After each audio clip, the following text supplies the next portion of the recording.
ਕੁਰਬਾਨੀ ਤਿੰਨਾਂ ਗੁਰ ਸਿੱਖਾਂ।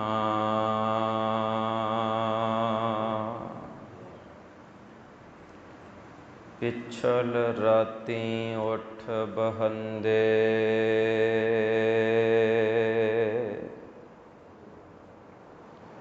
ਕੁਰਬਾਨੀ ਤਿੰਨਾਂ ਗੁਰ ਸਿੱਖਾਂ। ਅੰਮ੍ਰਿਤ ਵੇਲੇ ਸਰ ਨਾਵੰਦੇ,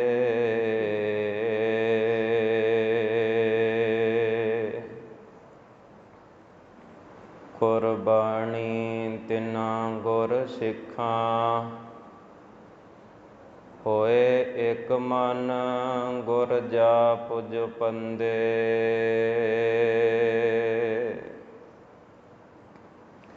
ਕੁਰਬਾਨੀ ਤਿੰਨਾਂ ਗੁਰ ਸਿੱਖਾਂ।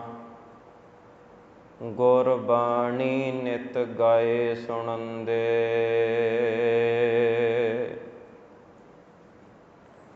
ਕੁਰਬਾਨੀ ਤਿੰਨਾਂ ਗੁਰ ਸਿੱਖਾਂ। ਸਾਧ ਸੰਗਤ ਚੱਲ ਜਾਏ ਜੁੜੰਦੇ,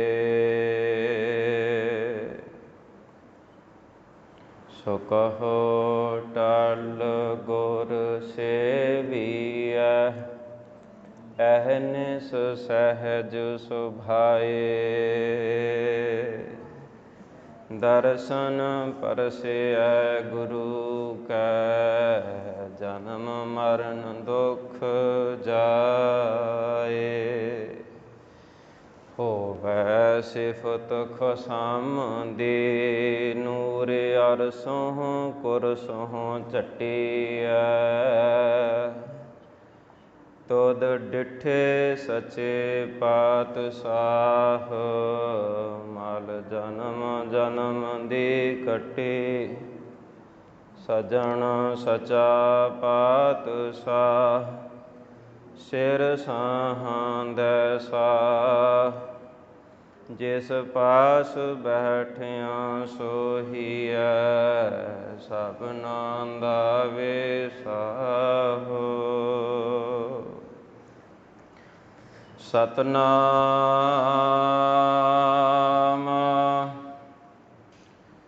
ਸ੍ਰੀ ਵਾਹਿਗੁਰੂ ਸਾਹਿਬ ਜੀ।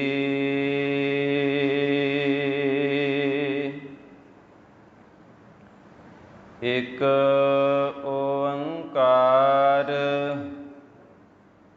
ਸਤਿਨਾਮ ਕਰਤਾ ਪੁਰਖ ਨਿਰਭਉ ਨਿਰਵੈਰ।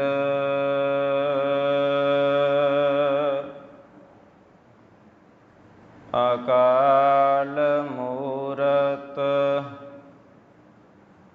ਅਜੂਨੀ ਸੈਭੰ ਗੁਰ ਪ੍ਰਸਾਦ।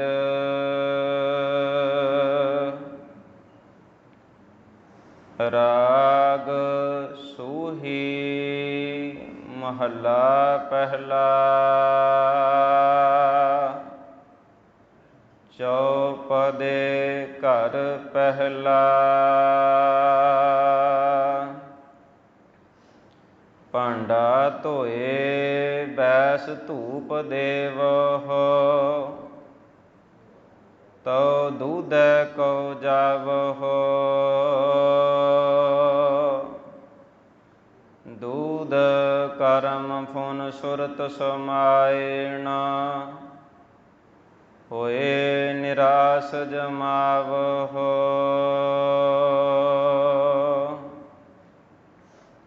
ਭਾਂਡਾ ਧੋਏ ਬੈਸ ਧੂਪ ਦੇਵਹੁ, ਤਉ ਦੂਧੈ ਕਉ ਜਾਵਹੁ।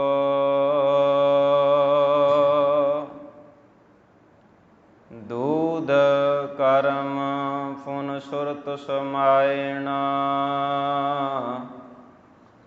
ਹੋਏ ਨਿਰਾਸ ਜਮਾਵਹੁ। ਜਪਹੁ ਤਾ ਏਕੋ ਨਾਮਾ, ਅਵਰ ਨਿਰਾਫੁੱਲ ਕਾਮਾ ਰਹਾਉ। ਇਹੋ ਮਨ ਈਟੀ ਹਾਥ ਕਰਹੁ, ਹੁਣ ਨੇਤਰਹੁ ਨੀਂਦ ਨ ਆਵੈ। ਰਸਨਾ ਨਾਮ ਜਪਹੁ ਤਬ ਮਥੀਐ, ਇਨ ਭੇਦ ਅੰਮ੍ਰਿਤ ਪਾਵਹੁ। ਮਨ ਸੰਪਟ ਜਿਤ ਸਤ ਸਰਨਾਵਣ, ਭਾਵਨ ਪਾਤੀ ਤ੍ਰਿਪਤ ਕਰੇ। ਪੂਜਾ ਪ੍ਰਾਣ ਸੇਵਕ ਜੇ ਸੇਵੇ, ਇਨ ਬਿਦ ਸਾਹਿਬ ਰਵਤ ਰਹੈ। ਕਹਿੰਦੇ ਕਹਿ ਕਹੇ ਕਹਿ ਜਾਵਹਿ, ਤੁਮ ਸਰ ਅਵਰ ਨ ਕੋਈ। ਭਗਤ ਹੀਣ ਨਾਨਕ ਜਨ ਜੰਪੈ, ਹਉ ਸਾਲਾਹੀ ਸੱਚਾ ਸੋਈ। ਕਹਿੰਦੇ ਕਹਿ ਜਾਵਹਿ, ਤੁਮ ਸਰ ਅਵਰ ਨ ਕੋਈ। ਭਗਤ ਹੀਣ ਨਾਨਕ ਜਨ ਜੰਪੈ, ਹਉ ਸਾਲਾਹੀ ਸੱਚਾ ਸੋਈ। ਵਾਹਿਗੁਰੂ ਜੀ ਕਾ ਖਾਲਸਾ, ਵਾਹਿਗੁਰੂ ਜੀ ਕੀ ਫਤਿਹ। ਕਰੋੜਾਂ ਬ੍ਰਹਮੰਡਾਂ ਦੇ ਮਾਲਕ, ਕੋਟ ਬ੍ਰਹਮੰਡ ਕੋ ਠਾਕੁਰ ਸੁਆਮੀ, ਸਰਬ ਜੀਆਂ ਕਾ ਦਾਤਾ ਰੇ। ਤਖਤਾਂ ਤਾਜਾਂ ਦੇ ਮਾਲਕ, ਗਰੀਬ ਨਵਾਜ ਸੱਚੇ ਪਾਤਸ਼ਾਹ, ਧੰਨ ਸਾਹਿਬ ਸ੍ਰੀ ਗੁਰੂ ਗ੍ਰੰਥ ਸਾਹਿਬ ਮਹਾਰਾਜ ਜੀ ਦੀ ਮਹਾਨ ਬਖਸ਼ਿਸ਼ ਕਿਰਪਾ ਦਾ ਸਦਕਾ, ਪ੍ਰਭੂ ਪਿਆਰ ਵਾਲੀਆਂ ਰੂਹਾਂ ਨੇ ਅੰਮ੍ਰਿਤ ਵੇਲੇ ਦੇ ਸੁਭਾਗੇ ਸਮੇਂ ਦਾ ਲਾਹਾ ਲੈਂਦਿਆਂ ਗੁਰ ਚਰਨਾਂ ਵਿੱਚ ਜੁੜ ਕਰਕੇ ਗੁਰੂ ਕੀ ਪਾਵਨ ਗੁਰਬਾਣੀ ਨੂੰ ਸਰਵਣ ਕਰਕੇ ਆਪਣਾ ਸਮਾਂ ਸਫਲ ਬਣਾਇਆ ਹੈ। ਗੁਰਬਾਣੀ ਅੰਦਰ ਜਿੱਥੇ ਉਸ ਸਮੇਂ ਨੂੰ ਧਨ ਕਹਿ ਦਿੱਤਾ, ਧਨ ਸੋ ਵੇਲਾ, ਘੜੀ ਧਨ, ਧਨ ਮੂਰਤ ਪਲ ਸਾਰ, ਧਨ ਸੋ ਦਿਨਸ ਸੰਜੋਗੜਾ, ਜਿਤ ਡਿਠਾ ਗੁਰ ਦਰਸਾਰ। ਜਿੱਥੇ ਸਮੇਂ ਨੂੰ ਧਨ ਕਹਿ ਦਿੱਤਾ ਹੈ, ਉਹਨਾਂ ਪਲਾਂ ਨੂੰ, ਉਹਨਾਂ ਘੜੀਆਂ ਨੂੰ ਧਨ ਕਹਿ ਦਿੱਤਾ, ਉਸ ਦਿਨ ਨੂੰ ਵੀ ਧਨ ਕਹਿ ਦਿੱਤਾ, ਤੇ ਉੱਥੇ ਉਸ ਗੁਰਸਿੱਖ ਨੂੰ ਵੀ ਧਨ ਕਹਿ ਦਿੱਤਾ ਜਿਸ ਨੇ ਗੁਰਚਰਨਾਂ ਵਿੱਚ ਆ ਕੇ ਨਮਸਕਾਰ ਕਰ ਲਈ ਹੈ। ਧੰਨ ਧੰਨ ਸੋ ਗੁਰਸਿੱਖ ਕਹੀਐ, ਜੋ ਸਤਿਗੁਰ ਚਰਣੀ ਜਾਏ ਪਿਆ। ਐਸੀ ਰਹਿਮਤ ਦੇ ਪਾਤਰ ਬਣੇ ਹਾਂ। ਆਓ ਹੁਣ ਜੋ ਸਤਿਗੁਰਾਂ ਨੇ ਸ੍ਰੀ ਮੁਖ ਵਾਕ ਬਖਸ਼ਿਸ਼ ਕੀਤਾ, ਅੱਜ ਦੇ ਪਾਵਨ ਮੁਖ ਵਾਕ ਅੰਦਰ ਗਰੀਬ ਨਵਾਜ ਸਾਨੂੰ ਕੀ ਉਪਦੇਸ਼ ਬਖਸ਼ਦੇ ਨੇ। ਵਿਚਾਰਾਂ ਦੀ ਸਾਂਝ ਕਰਨ ਵਾਸਤੇ ਹੱਥ ਜੋੜ ਸਤਿਗੁਰਾਂ ਨੂੰ ਸਿਰ ਝੁਕਾ ਕੇ ਗੱਜ ਕੇ ਆਖੋ, ਸਤਿਨਾਮ ਸ੍ਰੀ ਵਾਹਿਗੁਰੂ ਸਾਹਿਬ ਜੀ। ਇਕ ਓੰਕਾਰ ਸਤਿਨਾਮ।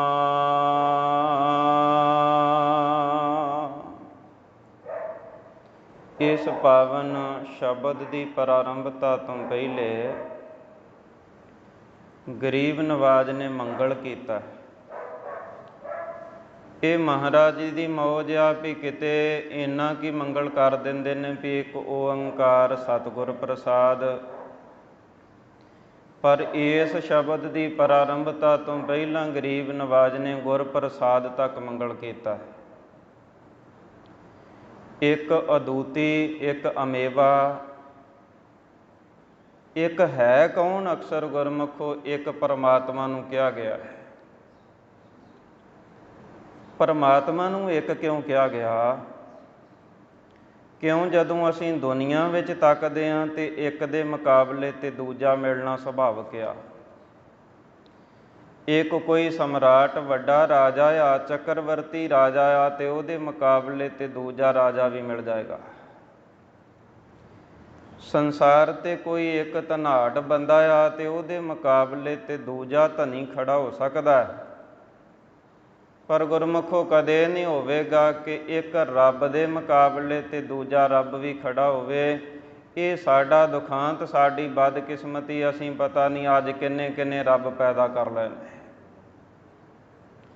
ਬਾਬੇ ਕਬੀਰ ਸਾਹਿਬ ਨੇ ਕਹਿ ਦਿੱਤਾ, ਕਬੀਰ ਸੂਖ ਨਾ ਇਹ ਜੋਗ, ਕਰਹਿ ਜੋ ਕਰਹਿ ਜੋ ਬਹੁਤੈ ਮੀਤ, ਜੋ ਚਿਤ ਰਾਖੈ ਏਕ ਸਿਉ, ਤੇ ਸੁਖ ਪਾਵਹਿ ਨੀਤ।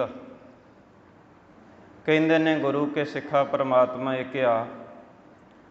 ਓੰਕਾਰ ਦੇ ਅਰਥ ਨੇ ਉਹ ਸਰਬ ਵਿਆਪੀ ਹੈ। ਜਲ ਥਲ ਮਹੀਲ ਪੂਰਿਆ, ਸੁਆਮੀ ਸਿਰਜਨਹਾਰ, ਅਨਕ ਭਾਂਤ ਹੋਏ ਪਸਰਿਆ, ਨਾਨਕ ਏਕ ਓੰਕਾਰ। ਸਤਿਨਾਮ ਤਰਈ ਕਾਲ ਬਾਅਦ ਸਤ ਜਿਹਨੂੰ ਕਹਿੰਦੇ ਨੇ, ਪਹਿਲਾਂ ਸੀ ਅੱਜ ਹੈ ਕੱਲ੍ਹ ਹੋਵੇਗਾ। ਗੁਰਮੁਖੋ ਅਸਲ ਵਿੱਚ ਜੇ ਸੱਚ ਦੀ ਵਿਆਖਿਆ ਕਰਨੀ ਹੋਵੇ ਤੇ ਸੱਚ ਉਹ ਰੂਹਾਨੀ ਪਾਵਰ ਆ ਜੋ ਸਮੇਂ ਨਾਲ ਤਬਦੀਲ ਨਾ ਹੋਵੇ। ਇੱਥੇ ਨਾਮ ਦੀ ਗੱਲ ਕੀਤੀ ਹੈ। ਸਾਡੇ ਜਿੰਨਿਆਂ ਦੇ ਨਾਮ ਨੇ ਨਾ, ਉਹ ਝੂਠੇ ਨੇ। ਕਿਉਂਕਿ ਅੱਜ ਕਿਸੇ ਨੂੰ ਖੜਾ ਕਰਕੇ ਪੁੱਛ ਲਓ ਵੀ ਤੇਰੇ ਪੜਦਾਦੇ ਤੋਂ ਅੱਗੇ ਤੇਰੇ ਦਾਦੇ ਤੋਂ ਅੱਗੇ ਜਾ ਕੇ ਪੜਦਾਦੇ ਦਾ ਨਾਮ ਕੀ ਹੈ? ਨੱਕੜ ਦਾਦੇ ਦਾ ਨਾਂ ਕੀ ਸੀ? ਸ਼ਾਇਦ ਕਿਸੇ ਦਾ ਜਵਾਬ ਕੋਈ ਨਹੀਂ ਆਏਗਾ।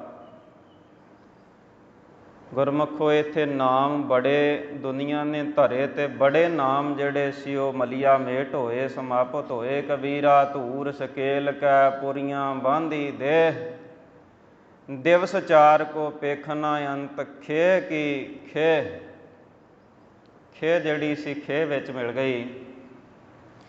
ਪਰ ਉਹਨੂੰ ਸੱਚ ਕਿਉਂ ਕਹਿੰਦੇ ਨੇ? ਉਹ ਸਮੇਂ ਨਾਲ ਤਬਦੀਲ ਨਹੀਂ ਹੁੰਦਾ।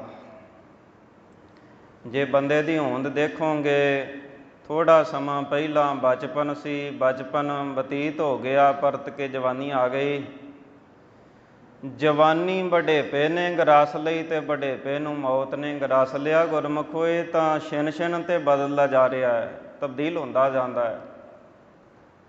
ਸੱਚ ਉਹ ਰੂਹਾਨੀ ਪਾਵਰ ਆ ਜਿਹੜੀ ਤਬਦੀਲ ਨਹੀਂ ਹੁੰਦੀ। ਸਾਹਿਬ ਮੇਰਾ ਸਦਾ ਸਦਾ, ਨਾ ਆਵੇ ਨਾ ਜਾਏ।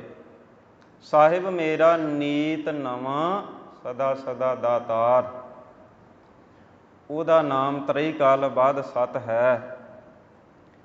ਕਰਤਾ, ਉਹ ਸਮੂਚਿਆਂ ਦਾ ਕਰਤਾ ਹੈ। ਤੇ ਪਹਿਲਾਂ ਜਦੋਂ ਅਸੀਂ ਬਚਨ ਪੜ੍ਹੇ ਨੇ ਵੀ ਉਹ ਹੈ ਇੱਕ, ਤੇ ਇੱਥੇ ਇੱਕ ਪ੍ਰਸ਼ਨ ਪੈਦਾ ਹੋ ਜਾਂਦਾ ਵੀ ਇੱਥੇ ਤੇ ਕਰਤੇ ਹੋਰ ਵੀ ਬਥੇਰੇ ਨੇ। ਜੇ ਕਿਸੇ ਨੇ ਬਿਲਡਿੰਗ ਤਿਆਰ ਕੀਤੀ ਆ ਤੇ ਰਾਜ ਮਿਸਤਰੀ ਨੂੰ ਬਿਲਡਿੰਗ ਦਾ ਕਰਤਾ ਹੀ ਕਵਾਂਗੇ ਨਾ। ਇੱਕ ਠਠਿਆਰ ਨੇ ਘੜਾ ਬਣਾ ਦਿੱਤਾ, ਸਰਾਈ ਬਣਾ ਦਿੱਤੀ, ਬਰਤਨ ਬਣਾਏ ਨੇ, ਤੇ ਉਹ ਬਰਤਨਾਂ ਦਾ ਕਰਤਾ ਤਾਂ ਠਠਿਆਰ ਹੀ ਹੋਇਆ ਨਾ। ਇੱਕ ਸੁਨਿਆਰੇ ਨੇ ਕਿੰਨੇ ਸੋਨੇ ਦੇ ਗਹਿਣੇ ਬਣਾ ਦਿੱਤੇ ਨੇ, ਤੇ ਸੋਨੇ ਦਾ ਕਰਤਾ ਤੇ ਫਿਰ ਸੁਨਿਆਰ ਹੀ ਹੋਇਆ।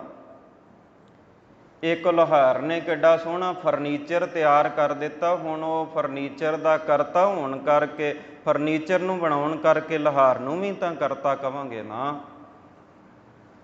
ਪਰ ਗੁਰਮੁਖੋ ਜੋ ਦੁਨੀਆ ਦੇ ਜਿੰਨੇ ਕਰਤੇ ਨੇ ਨਾ, ਇੱਕ ਸੁਨਿਆਰੇ ਨੇ ਗਹਿਣੇ ਬਣਾਏ ਤੇ ਉਹ ਕਿਸੇ ਦੇ ਤਨ ਦਾ ਸ਼ਿੰਗਾਰ ਬਣ ਗਏ। ਸੁਨਿਆਰਾ ਉਹਨਾਂ ਗਹਿਣਿਆਂ ਦੇ ਵਿੱਚ ਨਹੀਂ ਬੈਠਾ, ਉਹ ਆਪਣੀ ਦੁਕਾਨ ਤੇ ਹੈ। ਇੱਕ ਠਠਿਆਰ ਨੇ ਬਰਤਨ ਬਣਾਏ, ਉਹ ਕਿਸੇ ਦੇ ਘਰ ਦੇ ਵਿੱਚ ਵਰਤੋਂ ਵਿੱਚ ਆ ਗਏ, ਪਰ ਉਹ ਠਠਿਆਰ ਆਪਣੀ ਦੁਕਾਨ ਤੇ ਬੈਠਾ ਹੈ। ਇੱਕ ਕਾਰੀਗਰ ਨੇ ਫਰਨੀਚਰ ਤਿਆਰ ਕੀਤਾ, ਫਰਨੀਚਰ ਕਿਸੇ ਦੇ ਘਰ ਦਾ ਸ਼ਿੰਗਾਰ ਬਣ ਗਿਆ, ਪਰ ਫਰਨੀਚਰ ਨੂੰ ਬਣਾਉਣ ਵਾਲਾ ਆਪਣੀ ਦੁਕਾਨ ਤੇ ਬੈਠਾ ਹੈ। ਕਿਸੇ ਕਾਰੀਗਰ ਨੇ ਬਹੁਤ ਵੱਡੀ ਬਿਲਡਿੰਗ ਤਿਆਰ ਕੀਤੀ, ਪਰ ਲੇਕਿਨ ਉਹ ਬਿਲਡਿੰਗ ਦੀ ਸੁੱਖ ਸਹੂਲਤ ਤਾਂ ਦੂਜੇ ਬੰਦੇ ਨੂੰ ਆ, ਪਰ ਬਿਲਡਿੰਗ ਤਿਆਰ ਕਰਨ ਵਾਲਾ ਆਪਣੇ ਮਕਾਨ ਵਿੱਚ ਬੈਠਾ ਹੈ। ਪਰ ਰੱਬ ਇੱਕ ਇੱਦਾਂ ਦਾ ਨਿਰਾਲਾ ਜਿਹਾ ਕਰਤਾ ਹੈ, ਜੇ ਇਹਨੇ ਬਿਲਡਿੰਗ ਤਿਆਰ ਕੀਤੀ, ਜੇ ਇਹਨੇ ਜੀਵਾਂ ਦੀ ਹੋਂਦ ਨੂੰ ਬਣਾਇਆ, ਤੇ ਕਹਿੰਦੇ ਨੇ ਉਹ ਜਗ ਸੱਚੇ ਕੀ ਹੈ ਕੋਠੜੀ, ਸੱਚੇ ਕਾ ਵਿੱਚ ਵਾਸ। ਜਿਹੜੀ ਕਿਰਤ ਨੂੰ ਪੈਦਾ ਕੀਤਾ ਉਹ ਕਿਰਤ ਦੇ ਵਿੱਚ ਸਮੋ ਗਿਆ, ਉਹ ਕਿਰਤ ਦੇ ਜਰਰੇ ਜਰਰੇ ਵਿੱਚ ਵੜ ਕਰਕੇ ਬੈਠਾ ਹੋਇਆ ਹੈ। ਪੁਰਖ ਦੇ ਅਰਥ ਨੇ ਉਹ ਸਰਬ ਵਿਆਪੀ ਆ। ਪੁਰੀ ਪੁਰੀ ਬਸੰਤਾ ਸਾ ਪੁਰਖਾ। ਪੁਰਖ ਦੇ ਅਰਥ ਵਿਦਵਾਨਾਂ ਨੇ ਇਵੇਂ ਕੀਤੇ ਨੇ ਵੀ ਭਾਵੇਂ ਕੋਈ ਇੱਥੇ ਇਨਸਾਨ ਆ ਤੇ ਭਾਵੇਂ ਕੋਈ ਔਰਤ ਆ, ਪਰ ਪਰਮਾਤਮਾ ਲਈ ਸਾਰੀਆਂ ਹੀ ਔਰਤਾਂ ਨੇ। ਇਸ ਜਗ ਮੈਂ ਪੁਰਖ ਏਕ ਹੈ, ਹੋਰ ਸਗਲੀ ਨਾਰ ਸਬਾਈ। ਨਿਰਭਉ ਤੋਂ ਭਾਵ ਉਹ ਨਿਰਭਉ ਆ, ਉਹਨੂੰ ਕਿਸੇ ਦਾ ਭਉ ਹੀ ਨਹੀਂ, ਕਿਸੇ ਦਾ ਡਰ ਖੌਫ ਹੈ ਨਹੀਂ। ਤੇ ਗੁਰਮੁਖੋ ਸੰਸਾਰਿਕ ਬੰਦੇ ਨੂੰ ਪਤਾ ਨਹੀਂ ਕਿੰਨੇ ਕੁ ਡਰ ਚੰਬੜੇ ਹੋਏ ਨੇ। ਹਜ਼ੂਰ ਕਹਿੰਦੇ ਨੇ ਗੁਰੂ ਕੇ ਸਿੱਖਾ ਕਿਤੇ ਨਿਰਭਉ ਦੇ ਨਾਲ ਆਪਣੀ ਸਾਂਝ ਪਾਲੇ ਨਾ। ਨਿਰਭਉ ਜਪੈ ਸਗਲ ਭਉ ਮਿਟੈ, ਪ੍ਰਭ ਕਿਰਪਾ ਤੇ ਪ੍ਰਾਣੀ ਛੁਟੈ। ਨਿਰਭਉ ਨੂੰ ਜਪਣ ਕਰਕੇ ਤੂੰ ਵੀ ਇੱਕ ਦਿਨ ਨਿਰਭਉ ਹੋ ਜਾਏਗਾ। ਨਿਰਵੈਰ ਦੇ ਅਰਥ ਨੇ ਉਹਦੀ ਵੈਰ ਭਾਵਨਾ ਕਿਸੇ ਨਾਲ ਨਹੀਂ, ਉਹ ਕਿਸੇ ਨਾਲ ਵਿਤਕਰਾ ਨਹੀਂ ਕਰਦਾ।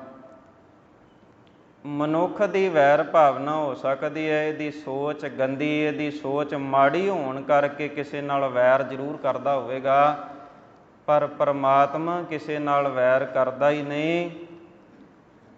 ਪਰ ਕਈ ਵਾਰੀ ਕਿਤੇ ਘਰ ਵਿੱਚ ਪਰਿਵਾਰ ਵਿੱਚ ਐਸਾ ਭਾਣਾ ਵਾਪਰ ਜੇ, ਤੇ ਮੈਂ ਇੱਦਾਂ ਦੇ ਨਸ਼ੁਕਰੇ ਬੰਦੇ ਦੇਖੇ ਨੇ ਜਿਹੜੇ ਕਹਿੰਦੇ ਉਹ ਰੱਬ ਨੇ ਲੋੜਾ ਮਾਰਿਆ, ਪਤਾ ਨਹੀਂ ਕਿਹੜੇ ਜਨਮ ਦਾ ਵੈਰ ਸਾਤੋਂ ਲੈਣਾ ਸੀ।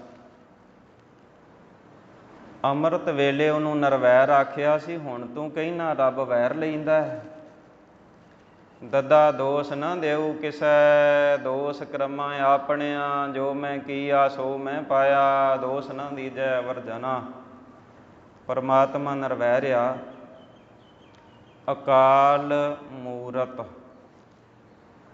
ਕਾਲ ਸ਼ਬਦ ਜਿਹੜਾ ਆ, ਕਾਲ ਦੇ ਅਰਥ ਹੁੰਦੇ ਨੇ ਸਮਾਂ, ਤੇ ਕਾਲ ਦਾ ਦੂਜਾ ਅਰਥ ਹੁੰਦਾ ਮੌਤ। ਜਿਹੜਾ ਐੜਾ ਨਾਲ ਲਾ ਦਿੱਤਾ, ਇਹਦਾ ਮਤਲਬ ਕਿ ਉਹ ਰੱਬ ਸਮੇਂ ਦੀ ਸੀਮਾ ਵਿੱਚ ਬੰਦ ਨਹੀਂ। ਬੰਦੇ ਵੱਲ ਨਿਗਾਹ ਮਾਰੋ, ਅੱਜ ਤੋਂ 50 ਸਾਲ ਜਾਂ 100 ਸਾਲ ਪਹਿਲਾਂ ਸਾਡੀ ਹੋਂਦ ਨਹੀਂ ਸੀ, ਕੱਲ੍ਹ ਨੂੰ 50 ਸਾਲ ਜਾਂ 100 ਸਾਲ ਬਤੀਤ ਹੋ ਗਿਆ ਤੇ ਅਸੀਂ ਇਸ ਦੁਨੀਆ 'ਤੇ ਨਹੀਂ ਹੋਵਾਂਗੇ। ਇਹਦਾ ਮਤਲਬ ਕਿ ਮਨੁੱਖ ਸਮੇਂ ਦੀ ਸੀਮਾ ਵਿੱਚ ਬੰਦ ਹੋ ਗਿਆ, ਸਮੇਂ ਦੀ ਸੀਮਾ ਵਿੱਚ ਬੱਝਾ ਹੋਇਆ। ਪਰਮਾਤਮਾ ਸਮੇਂ ਦੀ ਸੀਮਾ ਵਿੱਚ ਬੱਝਾ ਨਹੀਂ। ਆਦਿ ਸੱਚ ਜੁਗਾਦ ਸੱਚ, ਹੈ ਭੀ ਸੱਚ, ਨਾਨਕ ਹੋਸੀ ਭੀ ਸੱਚ। ਕਾਲ ਨਾਮ ਮੌਤ ਦਾ ਹੈ, ਉਹ ਮੌਤ ਦੇ ਪੰਜੇ ਵਿੱਚ ਆਉਣ ਵਾਲਾ ਨਹੀਂ, ਮੌਤ ਨੂੰ ਬਣਾਉਣ ਵਾਲਾ ਹੈ। ਅੱਜ ਸਾਡਾ ਦਿਖਾਂਤ, ਅਸੀਂ ਮੌਤ ਤੋਂ ਡਰਦੇ ਹਾਂ, ਪਰ ਮੌਤ ਨੂੰ ਬਣਾਉਣ ਵਾਲੇ ਤੋਂ ਨਹੀਂ ਡਰਦੇ। ਜਿਹਦੇ ਹੁਕਮ ਵਿੱਚ ਮੌਤ ਆ ਬੰਦਿਆ, ਉਹਦੇ ਕੋਲੋਂ ਡਰਿਆ ਕਰ। ਜੇ ਉਹਨੇ ਮੌਤ ਭੇਜੀ ਤੇ ਘਰ ਆ ਜਾਏਗੀ, ਜੇ ਉਹਨੇ ਮੌਤ ਨਾ ਭੇਜੀ ਤੇ ਪ੍ਰਭ ਭਾਵੈ ਬਿਨ ਸਾਸ ਤੇ ਰੱਖੈ, ਤੇ ਜੇ ਉਹਨੇ ਭੇਜਣੀ ਹੋਈ ਤੇ ਮਲਕਲ ਮੌਤ ਜਾਂ ਆਵਸੀ ਸਭ ਦਰਵਾਜ਼ੇ ਭਾਨਾ। ਅਕਾਲ ਸਾਰਿਆਂ ਦੇ ਸਿਰ ਕਾਲ ਆ, ਪਰ ਉਹ ਕਾਲ ਤੋਂ ਪਰਾਂ ਆ, ਉਹ ਮੌਤ ਤੋਂ ਪਰਾਂ ਆ। ਉਹਨੂੰ ਮਹਾਂਕਾਲ ਕਹਿੰਦੇ ਨੇ। ਮਹਾਂਕਾਲ ਰਖਵਾਰ ਹਮਾਰੋ, ਮਹਾਲੋਹ ਮੈਂ ਕਿੰਕਰ ਥਾਰੋ। ਇੱਦਾਂ ਦੀ ਉਹਦੀ ਮੂਰਤ, ਇੱਦਾਂ ਦੀ ਉਹਦੀ ਹਸਤੀ ਹੈ।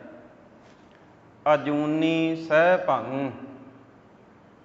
ਅਜੂਨੀ ਦੇ ਮਤਲਬ ਭਾਵ ਬਣਦੇ ਨੇ ਵੀ ਉਹ ਰੱਬ ਜੂਨਾਂ ਵਿੱਚ ਆਉਂਦਾ ਨਹੀਂ। ਗੁਰਬਾਣੀ ਵਿੱਚ ਇੱਥੋਂ ਤੱਕ ਵਚਨ ਕੀਤੇ ਨੇ, ਸੋ ਮੁਖ ਜਲੋ ਜਿਤ ਕਹਿ ਠਾਕਰ ਜੂਨੀ। ਉਹ ਮੂੰਹ ਸੜ ਜਾਏ ਜਿਹੜਾ ਕਹਿੰਦਾ ਵੀ ਰੱਬ ਵੀ ਜਨਮਦਾ ਤੇ ਮਰਦਾ ਆ। ਜਨਮ ਮਰਨ ਤੇ ਰਹਿਤ ਨਾਰਾਇਣ। संकट नहीं परੈ जोन नहीं आवै, नाम निरंजन जाको रे। ਜਿਹਦਾ ਨਾਮ ਨਿਰੰਜਨ ਆ, ਨਾ ਉਹਨੂੰ ਵਿਪਤਾ ਪੈਂਦੀ ਆ ਤੇ ਨਾ ਉਹ ਜੂਨਾਂ ਵਿੱਚ ਆਉਂਦਾ। ਸਹਿ ਭੰਗ ਦੇ ਅਰਥ ਨੇ ਸੁਤੇ ਪ੍ਰਕਾਸ਼ ਆ। ਸੁਤੇ ਪ੍ਰਕਾਸ਼ ਦੇ ਭਾਵ ਮਤਲਬ ਇਹ ਅਰਥ ਹੁੰਦੇ ਨੇ ਵੀ ਉਹਦੀ ਹੋਂਦ ਨੂੰ ਪੈਦਾ ਕਰਨ ਵਾਲਾ ਹੋਰ ਕੋਈ ਨਹੀਂ, ਥਾਪਿਆ ਨਾ ਜਾਏ, ਕੀਤਾ ਨਾ ਹੋਏ, ਆਪੇ ਆਪ ਨਿਰੰਜਨ ਸੋਏ। ਕਿਸੇ ਮਾਂ ਬਾਪ ਦੇ ਸੰਬੰਧ ਤੋਂ ਪੈਦਾ ਕੀਤਾ ਹੋਇਆ ਨਹੀਂ।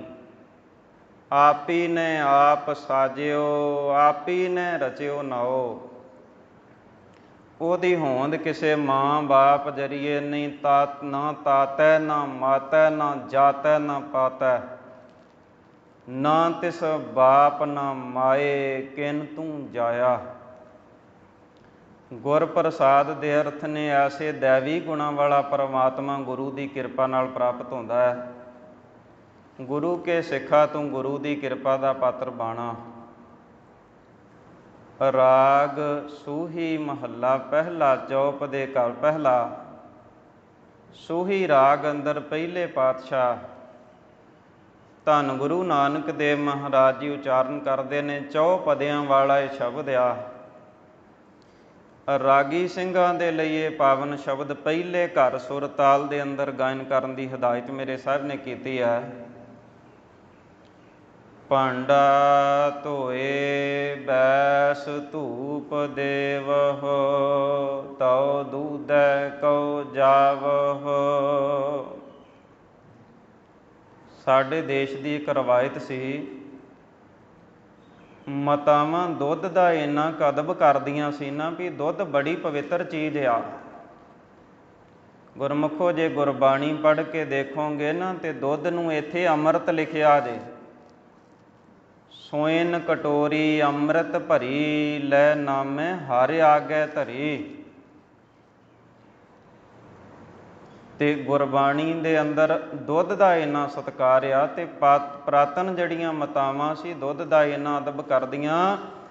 ਭਾਂਡਾ ਧੋਏ ਬੈਸ ਧੂਪ ਦੇਵਹੁ, ਤਉ ਦੂਧੈ ਕੋ ਜਾਵਹੁ। ਕਹਿੰਦੇ ਪਹਿਲਾਂ ਭਾਂਡੇ ਨੂੰ ਤਸੱਲੀ ਨਾਲ ਸਾਫ਼ ਕੀਤਾ ਜਾਂਦਾ। ਅੱਜ ਕੀ ਕਰਦੇ ਹਾਂ ਵੀ ਅਸੀਂ ਜੇ ਥੋੜ੍ਹਾ ਬਹੁਤਾ ਦੁੱਧ ਸਾਡਾ ਹੁੰਦਾ ਆ ਤੇ ਅਸੀਂ ਪਾ ਕੇ ਡਰਮੀਆਂ 'ਚ ਤੇ ਡੇਅਰੀਆਂ ਨੂੰ ਦੌੜਦੇ ਹਾਂ। ਤੇ ਲੇਕਿਨ ਗੁਰਮੁਖੋ ਡਰਮੀ ਵੀ ਕਿਸੇ ਨੇ ਚੱਜ ਨਾਲ ਸਾਫ਼ ਨਹੀਂ ਕੀਤੀ ਹੁੰਦੀ, ਗੋਡੇ ਗੋਡੇ ਬਦਬੂ ਮਾਰਦੀ ਹੈ। ਦੁੱਧ ਦਾ ਮਾਤਾਵਾਂ ਇੰਨਾ ਕਦਰ ਕਰਦੀਆਂ ਕਿ ਭਾਂਡਾ ਧੋਏ, ਭਾਂਡੇ ਨੂੰ ਚੰਗੀ ਤਰ੍ਹਾਂ ਧੋ ਕੇ ਜਦੋਂ ਸੁੱਕ ਜਾਏ, ਜਦੋਂ ਐਨ ਤਿਆਰ ਹੋ ਜਾਏ ਤੇ ਕਹਿੰਦੇ ਬੈਸ ਧੂਪ ਦੇਵਹੁ। ਫਿਰ ਮਾਤਾਵਾਂ ਉਸ ਭਾਂਡੇ ਨੂੰ ਧੂਪ ਦਿਆ ਕਰਦੀਆਂ ਸੀ ਤਾਂ ਕਿ ਜੇ ਦਹੀਂ ਜੰਮੇਗਾ ਤੇ ਦਹੀਂ 'ਚੋਂ ਵੀ ਸੁਗੰਧੀ ਆਏਗੀ, ਮੱਖਣ 'ਚੋਂ ਸੁਗੰਧੀ ਆਏਗੀ, ਘਿਓ 'ਚੋਂ ਸੁਗੰਧੀ ਆਏਗੀ। ਤਉ ਦੂਧੇ ਕੋ ਜਾਵਹੁ, ਤਾਂ ਦੁੱਧ ਜਿਹੜਾ ਸੀ ਉਹ ਸ਼ਾਮਿਲ ਕੀਤਾ ਜਾਂਦਾ ਸੀ। ਗੁਰਮੁਖੋ ਭਾਂਡਾ ਕਿੰਨਾ ਕੀਮਤੀ ਹੋਵੇ। ਭਾਂਡਾ ਭਾਵੇਂ ਸੋਨੇ ਤੇ ਚਾਂਦੀ ਦਾ ਕਿਉਂ ਨਾ ਹੋਵੇ, ਜੇਕਰ ਭਾਂਡਾ ਗੰਦਾ ਆ ਨਾ, ਜੇ ਭਾਂਡਾ ਸਾਫ਼ ਨਹੀਂ ਤੇ ਉਹਦੇ ਵਿੱਚ ਦੁੱਧ ਪਾ ਕੇ ਪੀਤਾ ਨਹੀਂ ਜਾ ਸਕਦਾ। ਜੇਕਰ ਉਹਦੇ ਵਿੱਚ ਦੁੱਧ ਪਾ ਵੀ ਦਿਓਗੇ ਪਰ ਉਹ ਲੇਕਿਨ ਪੀਣ ਯੋਗ ਨਹੀਂ ਰਹਿ ਜਾਏਗਾ। ਇੱਥੇ ਹਜ਼ੂਰ ਮੇਰੇ ਪਾਤਸ਼ਾਹ ਕਹਿੰਦੇ ਨੇ, ਗੁਰੂ ਕੇ ਸਿੱਖਾ ਤੇਰੇ ਕੋਲ ਹਿਰਦੇ ਦਾ ਬਰਤਨ ਆ, ਤੇਰੇ ਕੋਲ ਅੰਤਸ ਕਰਨ ਦਾ ਭਾਂਡਾ ਆ। ਤੇਰੇ ਹਿਰਦੇ ਦਾ ਭਾਂਡਾ ਜਿਹੜਾ ਆ ਹੈ ਤਾਂ ਤੇਰੇ ਕੋਲ, ਪਰ ਲੇਕਿਨ ਲਿਬੜਿਆ ਬੜਾ ਆ, ਸਾਫ਼ ਨਹੀਂ, ਗੰਦਾ ਬੜਾ ਹੋਇਆ ਆ। ਭਾਂਡਾ ਅਤ ਮਲੀਨ, ਧੋਤਾ ਹੱਛਾ ਨਾ ਹੋਏ ਸੀ। ਤੇ ਕਹਿੰਦੇ ਜਿਹੜਾ ਤੇਰੇ ਹਿਰਦੇ ਦਾ ਬਰਤਨ ਨਿੰਦਿਆ ਤੇ ਚੁਗਲੀ ਤੇ ਈਰਖਾ ਨਫ਼ਰਤ ਨਾਲ ਗੰਦਾ ਹੋਇਆ ਨਾ, ਭਾਂਡਾ ਧੋਏ।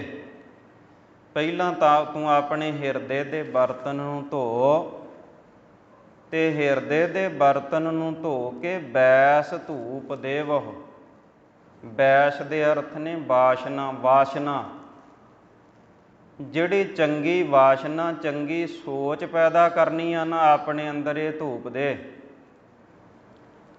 ਸਾਡੇ ਅੰਦਰ ਦੀ ਸੋਚ ਤਾਂ ਇੰਨੀ ਗਿਰ ਗਈ ਆ ਵੀ ਜੇ ਕਿਤੇ ਗਵਾਂਢੀ ਥੋੜ੍ਹਾ ਜਿਹਾ ਚੰਗਾ ਮਕਾਨ ਪਾ ਲਿਓ ਲੋੜਾ ਰੱਬ ਦਾ, ਇਹਦੇ ਕੋਲ ਪੈਸੇ ਕਿੱਥੋਂ ਆ ਗਏ, ਇਹਨੇ ਏਡਾ ਵਧੀਆ ਮਕਾਨ ਕਿੱਦਾਂ ਬਣਾ ਲਿਆ। ਜੇ ਕਿਤੇ ਗਵਾਂਢੀ ਦਾ ਲੜਕਾ ਕਿਤੇ ਚੰਗੀ ਨੌਕਰੀ 'ਤੇ ਲੱਗ ਗਿਆ ਵੀ ਹੋ ਲੋੜਾ ਆ ਗਿਆ, ਇਹਦਾ ਲੜਕਾ ਤਰੱਕੀ ਕਿਉਂ ਕਰ ਗਿਆ। ਪਰ ਕਿਤੇ ਜਿਸ ਬਾਪੂ ਨੂੰ ਮੱਥਾ ਟੇਕਦੇ ਹੋ ਨਾ ਰੋਜ਼, ਕਿਤੇ ਧੰਨ ਗੁਰੂ ਗ੍ਰੰਥ ਸਾਹਿਬ ਮਹਾਰਾਜ ਜੀ ਨੂੰ ਪੁੱਛਿਆ ਕਰੋ ਤੇ ਹਜ਼ੂਰ ਕਹਿੰਦੇ ਨੇ, ਪਰ ਕਾ ਬੁਰਾ ਨਾ ਰਾਖੋ ਚੀਤ, ਤੁਮ ਕੋ ਦੁੱਖ ਨਾਹੀ ਭਾਈ ਮੀਤ। ਉਹ ਮੇਰਿਆ ਮਿੱਤਰਾ, ਮੇਰਿਆ ਭਰਾਵਾ, ਤੂੰ ਪਰਾਏ ਦਾ ਮਾੜਾ ਨਾ ਸੋਚਿਆ ਕਰ ਤੇ ਤੇਰੇ ਰਸਤੇ 'ਚ ਦੁੱਖ ਨਹੀਂ ਆਏਗਾ। ਕਹਿੰਦੇ ਜਿਹੜੀ ਆਪਣੀ ਸੋਚ ਚੰਗੀ ਕਰਨੀ ਆ, ਜਿਹੜੀ ਆਪਣੀ ਸੋਚ ਵਧੀਆ ਕਰਨੀ ਆ, ਇਹ ਆਪਣੇ ਭਾਂਡੇ ਨੂੰ ਧੂਪ ਦੇਣਾ ਕਰ, ਤਾਂ ਜਾ ਕੇ ਕਹਿੰਦੇ ਨੇ ਗੁਰੂ ਕੇ ਉਪਦੇਸ਼ ਰੂਪੀ ਦੁੱਧ ਇਸ ਬਰਤਨ ਵਿੱਚ ਟਿਕੇਗਾ। ਤੋ ਦੂਧੈ ਕੋ ਜਾਵੋ, ਤਾਂ ਗੁਰੂ ਕੇ ਉਪਦੇਸ਼ ਰੂਪੀ ਦੁੱਧ ਨੂੰ ਲੈਣ ਵਾਸਤੇ ਜਾਣਾ ਕਰ। ਦੂਧ ਕਰਮ ਪੁਨ ਸੁਰਤ ਸਮਾਇਣ, ਹੋਏ ਨਿਰਾਸ ਜਮਾਵਹੁ। ਦੁੱਧ ਨੂੰ ਮਾਤਾਵਾਂ ਕੀ ਕਰਦੀਆਂ ਸੀ ਵੀ ਵੱਡੇ ਸਾਰੇ ਕਾੜ੍ਹਨੇ ਵਿੱਚ ਪਾ ਕੇ ਉਸ ਦੁੱਧ ਨੂੰ ਕਾੜ੍ਹਨਾ। ਸਮਾਂ ਅੱਜ ਵਰਗਾ ਨਹੀਂ ਸੀ ਵੀ ਦੁੱਧ ਲੈ ਕੇ ਲੋਕ ਡੇਅਰੀਆਂ ਨੂੰ ਭੱਜਿਆ ਕਰਦੇ ਸੀ। ਦੂਧ ਕਰਮ, ਦੁੱਧ ਨੂੰ ਕਾੜਿਆ ਜਾਂਦਾ ਤੇ ਪੁੰਨ ਕੀ ਹੁੰਦਾ ਜੀ, ਫਿਰ ਕਹਿੰਦੇ ਜੀ ਉਹਨੂੰ ਜਾਗ ਲਾਈ ਜਾਂਦੀ, ਫਿਰ ਦਹੀਂ ਬਣਦਾ, ਫਿਰ ਮਧਾਣੀ ਚੱਲਦੀ, ਫਿਰ ਮੱਖਣ ਆਉਂਦਾ ਤੇ ਪਰਤ ਕੇ ਉਹਨੂੰ ਘਿਓ ਵਿੱਚ ਤਬਦੀਲ ਕੀਤਾ ਜਾਂਦਾ। ਤੇ ਇੱਥੇ ਜਿਹੜਾ ਦੁੱਧ ਦਾ ਤਰੀਕਾ ਆ ਨਾ, ਉਸ ਤਰੀਕੇ ਦੇ ਨਾਲ ਮੇਰੇ ਪਾਤਸ਼ਾਹ ਜੀ ਕਹਿੰਦੇ ਨੇ ਵੀ ਦੂਧ ਕਰਮ, ਗੁਰੂ ਕੇ ਸਿੱਖਾ, ਗੁਰੂ ਕਾ ਉਪਦੇਸ਼ ਜਿਹੜਾ ਆ ਨਾ, ਗੁਰੂ ਕੇ ਉਪਦੇਸ਼ ਦਾ ਜਿਹੜਾ ਦੁੱਧ ਆ ਕਰਮ, ਇਹਨੂੰ ਜਿਹੜਾ ਕਮਾਉਣਾ ਆ ਨਾ, ਇਹ ਕਾੜਨਾ ਹੀ। ਝਾਤੀ ਮਾਰੋ ਗੁਰੂ ਕੇ ਉਪਦੇਸ਼ ਨੂੰ ਕਿੰਨਾ ਕੁ ਕਮਾਉਂਦੇ ਹੋ। ਜਿਸ ਵੇਲੇ ਪੰਜ ਪਿਆਰੇ ਸਾਹਿਬਾਨਾਂ ਤੋਂ ਖੰਡੇ ਬਾਟੇ ਦਾ ਅੰਮ੍ਰਿਤ ਲਿਆ ਸੀ, ਜਿੱਥੇ ਉਹਨਾਂ ਨੇ ਕਿਹਾ ਵੀ ਤੂੰ ਮੂਲ ਮੰਤਰ ਦਾ ਅਭਿਆਸ ਕਰਨਾ ਹੈ, ਗੁਰ ਮੰਤਰ ਦਾ ਅਭਿਆਸ ਕਰਨਾ, 5 ਬਾਣੀਆਂ ਦਾ 7 ਬਾਣੀਆਂ ਦਾ ਨਿਤਨੇਮ ਕਰਨਾ ਹੈ, ਉੱਥੇ ਕਿ ਗੁਰੂ ਕੇ 5 ਪਿਆਰਿਆਂ ਨੇ ਇੱਕ ਗੱਲ ਹੋਰ ਕਹੀ ਸੀ ਵੀ ਗੁਰੂ ਕੇ ਸਿੱਖਾ, ਤੂੰ 2 ਟਾਈਮ ਧੰਨ ਗੁਰੂ ਗ੍ਰੰਥ ਸਾਹਿਬ ਜੀ ਨੂੰ ਨਕਮਸਤਕ ਹੋਣਾ ਹੀ, ਜੇ 2 ਟਾਈਮ ਨਾ ਹੋਵੇ ਤੇ ਦਿਹਾੜੀ ਵਿੱਚ 1 ਵਾਰੀ ਨਾਗਾ ਨਾ ਪਾਈ। ਕਿੰਨਾ ਕਾਉਂਦੇ ਆ। ਇੱਥੇ ਉਹ ਵੀ ਬੈਠੇ ਨੇ ਜਿਹੜੇ ਸੰਗਰਾਂਦ ਵਾਲੇ ਦਿਨ ਮੱਥਾ ਟੇਕ ਕੇ ਇਕੱਠਾ ਹੀ ਅਲਾਂਬਾ ਲਾ ਦਿੰਦੇ ਨੇ ਵੀ ਮਹਾਰਾਜ ਆ ਚੁੱਕ ਮੈਂ ਮਹੀਨੇ ਦੇ ਮੱਥੇ ਟੇਕ ਦਿੱਤੇ ਆ। ਉਪਦੇਸ਼ ਨੂੰ ਕਮਾਉਣ ਤੋਂ ਬੜਾ ਦੂਰ ਚਲੇ ਗਏ ਆ। ਕਿਤੇ ਗੁਰੂ ਸਾਹਿਬ ਜੀ ਦੇ ਚਰਨਾਂ ਵਿੱਚ ਬੇਨਤੀ ਕਰਕੇ ਪੁੱਛਿਆ ਕਰੀਏ ਵੀ ਮਹਾਰਾਜ ਦੁਨੀਆ ਦੇ ਲੋਕ ਮੈਨੂੰ ਗੁਰੂ ਕਾ ਸਿੱਖ ਕਹਿੰਦੇ ਨੇ, ਪਰ ਕਿਰਪਾ ਕਰਕੇ ਮੈਨੂੰ ਦੱਸੋ ਵੀ ਸਿੱਖ ਦੀ ਪਰਿਭਾਸ਼ਾ ਕੀ ਹੁੰਦੀ ਆ। ਕਿਰਪਾ ਕਰਕੇ ਦੱਸੋ ਵੀ ਸਿੱਖ ਦੀ ਡੈਫੀਨੇਸ਼ਨ ਕੀ ਹੁੰਦੀ ਆ। ਤੇ ਗਰੀਬ ਨਵਾਜ਼ ਨੇ ਕਿਹਾ, ਗੁਰ ਸਤਿਗੁਰ ਕਾ ਜੋ ਸਿੱਖ ਖਾਏ, ਸੋ ਭਲਕੇ ਉਠ ਹਰ ਨਾਮ ਧਿਆਵੈ, ਉਦਮ ਕਰੇ ਭਲਕੇ ਪ੍ਰਭਾਤੀ, ਇਸ਼ਨਾਨ ਕਰੇ ਅੰਮ੍ਰਿਤਸਰ ਨਹਾਵੈ। ਗੁਰੂ ਕਾ ਸਿੱਖ ਅੰਮ੍ਰਿਤ ਵੇਲੇ ਤੇ ਅਵੇਸਲਾ ਹੋ ਕੇ ਸੌਂਦਾ ਨਹੀਂ। ਗੁਰੂ ਕਾ ਸਿੱਖ ਅੰਮ੍ਰਿਤ ਵੇਲੇ ਜਾਗ ਕੇ, ਜਿਵੇਂ ਭਾਈ ਗੁਰਦਾਸ ਦੇ ਬਚਨ, ਕੁਰਬਾਨੀ ਤਿੰਨਾਂ ਗੁਰ ਸਿੱਖਾਂ ਅੰਮ੍ਰਿਤ ਵੇਲੇ ਸਰ ਨਾ ਬੰਦੇ, ਕੁਰਬਾਨੀ ਤਿੰਨਾਂ ਗੁਰ ਸਿੱਖਾਂ ਪਿਛਲ ਰਾਤੀ ਉੱਠ ਬਹੰਦੇ। ਤੇ ਅੱਜ ਸਾਡੇ ਹਾਲਾਤ ਕੀ ਬਣ ਗਏ ਨੇ, ਉੱਧਰੋਂ 8 ਵਜੇ ਹੁੰਦੇ ਨੇ ਤੇ ਗੁਰੂ ਕਾ ਸਿੱਖ ਆਪਣੀ ਘਰ ਵਾਲੀ ਨੂੰ ਪੁੱਛ ਰਿਹਾ ਹੁੰਦਾ ਵੀ ਮੇਰਾ ਕਸ਼ਹਿਰਾ ਪਰਨਾ ਕਿੱਥੇ ਆ, ਵੀ ਸਿੱਖ ਨੇ ਇਸ਼ਨਾਨ ਕਰਨਾ ਹੈ। ਉਹ ਭਾਈ 7 ਵਜੇ ਦੇ ਨਾਲ ਤੇ ਲੋਕ ਬਜ਼ੁਰਗ ਜਿਹੜੇ ਨੇ ਉਹ ਮੱਝਾਂ ਨੂੰ ਨਵਾ ਧਵਾ ਕੇ ਬੰਨ੍ਹ ਦਿੰਦੇ ਨੇ। ਇਸ ਕਰਕੇ ਕਈ ਵਾਰੀ ਇਹ ਹੁੰਦਾ ਜੀ ਗਿਆਨੀ ਜੀ, ਹਵਾ ਬੜੀ ਠੰਡੀ ਸੀ ਤੇ ਅੱਜ ਨੀਂਦ ਬੜੀ ਨਜ਼ਾਰੇ ਨਾਲ ਆਈ ਤੇ ਗੁਰੂ ਸਾਹਿਬ ਨੇ ਮਾਫ ਨਹੀਂ ਜੇ ਕੀਤਾ। ਕਹਿੰਦੇ ਜਿਹੜੀ ਚਾਦਰ ਅੰਮ੍ਰਿਤ ਵੇਲੇ ਘੁੱਟੀ ਸੀ ਉਹ ਚਾਦਰ ਨਹੀਂ, ਉਹ ਖਫਣਿਆ। ਤੁਸੀਂ ਕਹੋਗੇ ਇੰਨਾ ਕਰੜਾ ਬਚਨ ਕਿਉਂ? ਕਿਤੇ ਮੇਰੇ ਸਾਹਿਬ ਨੂੰ ਪੁੱਛ ਲਓ, ਕਹਿੰਦੇ ਪਿਛਲ ਰਾਤ ਨਾ ਜਾਗਿਓ, ਜੀਵ ਦੜੋ ਮੋਇਓ ਹੈ। ਤੇ ਕਹਿੰਦੇ ਪਿਛਲੀ ਰਾਤ ਤੇ ਜਾਗਿਆ ਨਹੀਂ ਨਿਕੰਮਿਆ, ਤੂੰ ਜਿਉਂਦਾ ਮਰ ਗਿਆ ਜਿਉਂਦਾ। ਤੇ ਤੁਸੀਂ ਮੈਨੂੰ ਇਹ ਦੱਸੋ ਵੀ ਜਿਹੜਾ ਮੁਰਦੇ ਤੇ ਕੱਪੜਾ ਹੋਵੇ ਉਹਨੂੰ ਕਹਿੰਦੇ ਕੀ ਆ? ਜੇ ਕਿਸੇ ਦੇ ਮਨ ਨੂੰ ਸੱਟ ਲੱਗੀ ਹੋਵੇ ਨਾ ਵੀ ਸਾਡੇ ਤੇ ਚਾਦਰ ਨੂੰ ਖਫਨ ਕਹਿ ਦਿੱਤਾ, ਤੁਸੀਂ ਆਪ ਫੈਸਲਾ ਕਰੋ ਵੀ ਜਿਹੜਾ ਮੁਰਦੇ ਤੇ ਕੱਪੜਾ ਹੋਵੇ ਉਹਨੂੰ ਕੀ ਕਹਿੰਦੇ ਆ? ਪਿਛਲ ਰਾਤ ਨਾ ਜਾਗਿਓ, ਜੀਵਦੜੋ ਮੋਇਓ ਹੈ। ਜੇ ਤਾਂ ਰੱਬ ਵਿਸਾਰਿਆ ਤਾਂ ਰੱਬ ਨਾ ਵਿਸਰਿਓ ਹੈ। ਤੇ ਇਸ ਕਰਕੇ ਹਜ਼ੂਰ ਕਹਿੰਦੇ ਨੇ ਵੀ ਗੁਰੂ ਕੇ ਸਿੱਖਾ ਤੂੰ ਗੁਰੂ ਕੇ ਉਪਦੇਸ਼ ਨੂੰ ਕਮਾ, ਤੂੰ ਅੰਮ੍ਰਿਤ ਵੇਲੇ ਉੱਠ ਗੁਰਬਾਣੀ ਗਾ।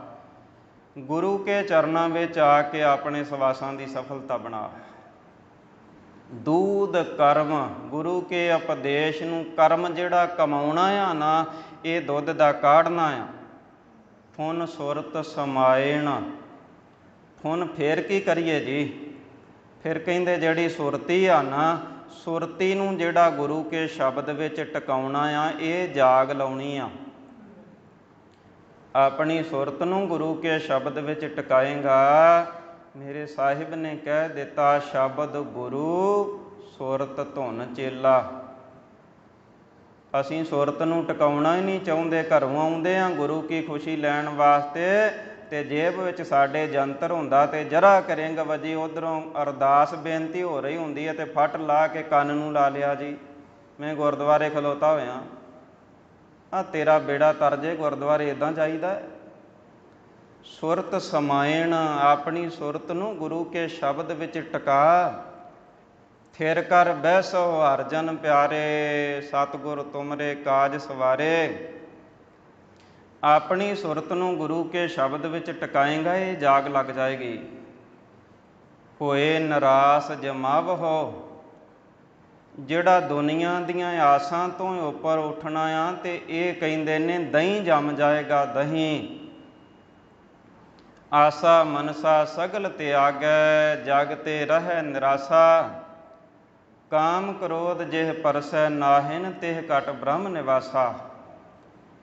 ਦੁਨੀਆ ਦੀਆਂ ਆਸਾਂ ਤੋਂ ਉੱਪਰ ਉੱਠ ਕੇ ਜੀਵਣਾ, ਵਾਸ਼ਨਾਵਾਂ ਤੋਂ ਉੱਪਰ ਉੱਠ ਕੇ ਜੀਣਾ, ਤੇ ਕਾਮ ਕ੍ਰੋਧ ਦੇ ਗਲਬੇ ਤੋਂ ਉੱਪਰ ਉੱਠ ਕੇ ਜਿਉਣਾ ਹੈ ਬੜਾ ਔਖਾ। ਪਰ ਗੁਰਮੁਖੋ ਗਰੀਬ ਨਵਾਜ ਨੇ ਪ੍ਰਮਾਣ ਗੁਰਬਾਣੀ ਵਿੱਚ ਦਿੱਤਾ। ਕਹਿਣ ਲੱਗੇ ਮਹਾਰਾਜ ਨਿਰਾਸ਼ਾ ਹੋ ਕੇ ਜਿਉਣਾ ਕੀ ਹੁੰਦਾ ਆ? ਤੇ ਮੇਰੇ ਪਾਤਸ਼ਾਹ ਕਹਿੰਦੇ ਇੱਕ ਕਮਲ ਦੇ ਫੁੱਲ ਵੱਲ ਝਾਤੀ ਮਾਰ, ਕਮਲ ਦੀਆਂ ਜੜ੍ਹਾਂ ਚਿੱਕੜ ਵਿੱਚ ਨੇ, ਲੇਕਿਨ ਉਹਦੀਆਂ ਪੰਖੜੀਆਂ ਤੇ ਚਿੱਕੜ ਦਾ ਪ੍ਰਭਾਵ ਕੋਈ ਨਹੀਂ। ਵਿੱਚ ਗ੍ਰਹਿਓ ਸਦਾ ਰਹਿ ਉਦਾਸੀ, ਜਿਉ ਕਮਲ ਰਹਿ ਵਿੱਚ ਪਾਣੀ ਹੈ। ਕਹਿੰਦੇ ਜੜ੍ਹਾਂ ਤੇ ਚਿੱਕੜ ਵਿੱਚ ਨੇ, ਪਰ ਪੰਖੜੀਆਂ ਤੇ ਪ੍ਰਭਾਵ ਨਹੀਂ। ਉਹਦੇ ਵਿੱਚ ਅਤ ਦਰਜੇ ਦੀ ਕੋਮਲਤਾ ਤੇ ਮਹਿਕ ਭਰੀ ਹੋਈ ਆ। ਗੁਰੂ ਕੇ ਸਿੱਖਾ ਦੁਨੀਆ ਦੇ ਚਿੱਕੜ ਪਦਾਰਥਾਂ ਤੇ ਮਾਇਆ ਦੇ ਚਿੱਕੜ ਵਿੱਚ ਖੜਾ ਜੇਕਰ ਤੇਰੀ ਸੁਰਤ ਤੇ ਉਸ ਚਿੱਕੜ ਦਾ ਪ੍ਰਭਾਵ ਨਾ ਹੋਇਆ ਤੇ ਕੋਮਲਤਾ ਬਣੀ ਰਹੇਗੀ। ਜੇ ਤੇਰੀ ਸੁਰਤ ਤੇ ਉਸ ਚਿੱਕੜ ਦਾ ਪ੍ਰਭਾਵ ਨਾ ਹੋਇਆ ਤੇ ਕਹਿੰਦੇ ਜਿਹੜੀ ਭਗਤੀ ਦੀ ਮਹਿਕ ਆ ਉਹ ਤੇਰੇ ਜੀਵਨ ਦੇ ਫੁੱਲ ਵਿੱਚੋਂ ਆਉਂਦੀ ਰਹੇਗੀ। ਤੇ ਜਦੋਂ ਤੂੰ ਚਿੱਕੜ ਵਿੱਚ ਲਪਾਏਮਾਨ ਹੋ ਗਿਆ ਤੇ ਉਦੋਂ ਪੱਲੇ ਕੱਖ ਵੀ ਨਹੀਂ ਰਹਿਣਾ। ਕਮਲ ਦਾ ਫੁੱਲ ਚਿੱਕੜ ਵਿੱਚ ਡੁੱਬ ਜਾਏ ਤੇ ਗੁਰਮੁਖੋ ਉਹਦੇ ਪੱਲੇ ਕੁਛ ਨਹੀਂ ਰਹਿੰਦਾ। ਇਸ ਕਰਕੇ ਕਹਿੰਦੇ ਨੇ ਦੁਨੀਆ ਤੋਂ ਨਿਰਾਸ਼ਾ ਹੋ ਕੇ ਜੂ। ਤੇ ਇਹ ਜਿਹੜਾ ਹੈ ਦਹੀਂ ਦਾ ਜਮਾਉਣਾ ਆ। ਜਪਹੁ ਤਾਂ ਏਕੋ ਨਾਮਾ, ਅਵਰ ਨਿਰਾਫੁਲ ਕਾਮਾ। ਜਦੋਂ ਮਾਤਾਵਾਂ ਦਹੀਂ ਲਾਉਂਦੀਆਂ ਨੇ ਨਾ, ਤੇ ਉਦੋਂ ਖਿਆਲ ਰੱਖਿਆ ਜਾਂਦਾ ਕਿਤੇ ਕੁੱਤਾ ਨਾ ਰੋੜ ਜਾਏ, ਕੁੱਤਾ ਨਾ ਪੀ ਜਾਏ, ਕਿਤੇ ਚੰਦਰੀ ਬਿੱਲੀ ਨਾ ਆ ਕੇ ਦਾਲ ਆ ਜਾਏ। ਕਹਿੰਦੇ ਜਦੋਂ ਤੂੰ ਗੁਰੂ ਕੇ ਉਪਦੇਸ਼ ਨੂੰ ਜਮਾਉਣਾ ਆ ਨਾ ਆਪਣੇ ਅੰਦਰ, ਤੇ ਫਿਰ ਖਿਆਲ ਰੱਖੀ ਕਿਤੇ ਲੋਭ ਰੂਪੀ ਕੁੱਤਾ ਨਾ ਡੋਲ ਜਾਏ, ਕਿਤੇ ਲੋਭ ਰੂਪੀ ਕੁੱਤਾ ਦਾ ਨਾ ਲਾ ਜੇ, ਤੇ ਵਾਸ਼ਨਾ ਦੀ ਜਿਹੜੀ ਬਿੱਲੀ ਆ ਨਾ, ਕਾਮ ਵਾਸ਼ਨਾ ਦੀ ਬਿੱਲੀ, ਉਹ ਤੈਨੂੰ ਲੁੱਟ ਕੇ ਨਾ ਲੈ ਜਾਏ। ਇਹਦੀ ਰਖਵਾਲੀ ਲਈ ਤੂੰ ਕੀ ਕਰਨਾ ਆ? ਜਪਹੁ ਤਾਂ ਏਕੋ ਨਾਮਾ, ਅਵਰ ਨਿਰਾਫਲ ਕਾਮਾ। ਇਹਦੀ ਰਖਵਾਲੀ ਲਈ ਤੂੰ ਪਰਮਾਤਮਾ ਦਾ ਇੱਕ ਨਾਮ ਜਪਣਾ ਆ। ਨਾਮ ਜਪਣਾ ਹੈ ਬੜਾ ਔਖਾ। ਤੇ ਗਰੀਬ ਨਵਾਜ ਕਹਿੰਦੇ, ਬੰਦਿਆ ਜੇ ਤੇਰੇ ਪੱਲੇ ਨਾਮ ਨਹੀਂ ਨਾ, ਬਿਨ ਸਿਮਰਨ ਗਰਦਬ ਕੀ ਨਿਆਈ, ਸਾਕਤ ਥਾਨ ਭ੍ਰਸ਼ਟ ਫਰਾਹੀ। ਕਹਿੰਦੇ ਸਿਮਰਨ ਤੋਂ ਬਿਨਾਂ ਬੰਦਿਆ ਤੂੰ ਖੋਤੇ ਵਰਗਾ ਹੈ, ਗਧੇ ਵਰਗਾ।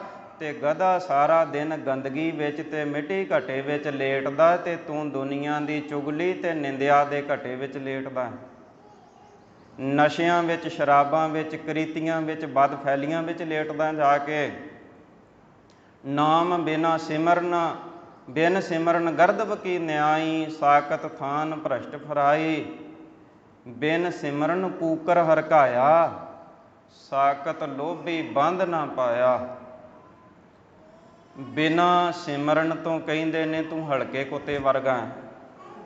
ਹਲਕੇ ਕੁੱਤਾ, ਹਲਕਾ ਕੁੱਤਾ ਜਣੇ ਖਣੇ ਨੂੰ ਵੱਢਦਾ, ਤੇ ਨਸ਼ੁਕਰਾ ਬੰਦਾ ਹਰੇਕ ਨੂੰ ਠੇਸ ਪਹੁੰਚਾਉਣ ਦੀ ਕੋਸ਼ਿਸ਼ ਕਰਦਾ ਵੀ ਕਿਸੇ ਦਾ ਸਵਰੇ ਤੇ ਸਵਰੇ ਕਿਉਂ। ਹਲਕਾ ਕੁੱਤਾ ਹਰੇਕ ਨੂੰ ਦੰਦ ਲਾਉਣ ਦੇ ਯਤਨਸ਼ੀਲ ਰਹਿੰਦਾ। ਬਿਨਾਂ ਸਿਮਰਨ ਤੋਂ ਨਸ਼ੁਕਰਾ ਬੰਦਾ ਹਰੇਕ ਦਾ ਨੁਕਸਾਨ ਕਰਨ ਲਈ ਤਿਆਰ ਰਹਿੰਦਾ। ਤੇ ਮੇਰੇ ਪਾਤਸ਼ਾਹ ਕਹਿੰਦੇ, ਜਪੋ ਤਾਂ ਏਕੋ ਨਾਮਾ, ਇੱਕ ਨਾਮ ਨਾਲ ਜੁੜ, ਅਵਰ ਨਿਰਾਫਲ ਕਾਮਾ। ਜਿਹੜੇ ਹੋਰ ਕਰਮ ਨੇ ਨਾ ਉਹ ਨਿਸਫਲ ਨੇ। ਇਸ ਕਰਕੇ ਵਾਹਿਗੁਰੂ ਦੀ ਬੰਦਗੀ ਵਿੱਚ ਜੁੜ, ਤੇਰਾ ਆਉਣਾ ਸਾਰਥਕ ਹੋ ਜਾਵੇ ਦੁਨੀਆ ਤੇ। ਰਹਾਉ ਦਾ ਵਿਸਰਾਮ ਦੇ ਕਰਕੇ ਫਰਮਾਉਂਦੇ ਹਨ, ਇਹੋ ਮਨ ਈਟੀ ਹਾਥ ਕਰਹੁ, ਫੁਨ ਨੇਤਰਹੁ ਨੀਂਦ ਨ ਆਵੈ। ਜਦੋਂ ਦਹੀਂ ਬਣ ਜਾਂਦਾ ਤੇ ਮਾਤਾਵਾਂ ਫਿਰ ਉਹਨੂੰ ਮਧਾਣੀ ਪਾ ਕੇ ਰਿੜਕਦੀਆਂ ਨੇ। ਅੱਜ ਤੇ ਸਾਰਾ ਕੁਝ ਅਲੋਪ ਹੋ ਗਿਆ ਛੈਂ, ਤਾਂ ਅੱਜ ਦੀ ਨਵੀਂ ਜਨਰੇਸ਼ਨ ਨੂੰ ਇਹ ਗੱਲ ਪਕੜ ਵਿੱਚ ਨਹੀਂ ਆਏਗੀ। ਮੇਰੀਆਂ ਮਾਤਾਵਾਂ ਬੈਠੀਆਂ ਨੇ, ਉਹਨਾਂ ਦੀ ਸਮਝ ਵਿੱਚ ਇਹ ਬਾਤ ਪੈ ਜਾਏਗੀ। ਪੁਰਾਣੇ ਸਮੇਂ ਵਿੱਚ ਮਾਤਾਵਾਂ ਕੀ ਕਰਦੀਆਂ ਵੀ ਜਦੋਂ ਦੁੱਧ ਕੱਢ ਜਾਂਦਾ ਤੇ ਠੰਡਾ ਹੋ ਕੇ ਉਹਨੂੰ ਜਾਗ ਲੱਗਦੀ। ਤੇ ਕਹਿੰਦੇ ਨੇ ਪਰਤ ਕੇ ਜਦੋਂ ਦਹੀਂ ਜੰਮਦਾ ਸੀ, ਜਿੰਨਾ ਕੁ ਛਕਣਾ ਓਨਾ ਕੁ ਕੱਢ ਲਿਆ, ਬਾਕੀ ਵਿੱਚੇ ਦਹੀਂ ਵਿੱਚੇ ਮਲਾਈ, ਤੇ ਉਹਦੇ ਵਿੱਚ ਲੱਕੜ ਦੀ ਮਧਾਣੀ ਪਾਈ ਜਾਂਦੀ। ਅੱਜ ਦਾ ਸਮਾਂ ਕੀ ਹੋਇਆ ਵੀ 2 ਮਿੰਟਾਂ ਵਿੱਚ ਅਸੀਂ ਬੱਤੀ ਤੇ ਤਾਰ ਲਾਈ ਤੇ ਸ਼ਰਰ ਕਰਦਾ ਕੰਮ ਹੋ ਗਿਆ। ਪਰ ਲੇਕਿਨ ਪੁਰਾਤਨ ਸਮੇਂ 'ਚ ਮਾਤਾਵਾਂ ਗੁਰਮੁਖੋ ਉਸ ਮਧਾਣੀ ਨੂੰ ਚਾਟੀ ਵਿੱਚ ਪਾ ਕੇ, ਤੇ ਚਾਟੀ ਦੇ ਮੂੰਹ ਤੇ ਇੱਕ ਲੱਕੜ ਦਾ ਢੱਕਣ ਹੁੰਦਾ ਸੀ, ਉਹਨੂੰ ਕੁੜ ਕਿਹਾ ਜਾਂਦਾ। ਤੇ ਉਸ ਮਧਾਣੀ ਨੂੰ ਇੱਕ ਰੱਸੀ ਜਿਹੜੀ ਸੀ ਮਧਾਣੀ ਦੇ ਚੌਗਿਰਦੇ ਲਪੇਟੀ ਜਾਂਦੀ, ਉਹਨੂੰ ਨੇਤਰਾ ਬੋਲਦੇ ਨੇ।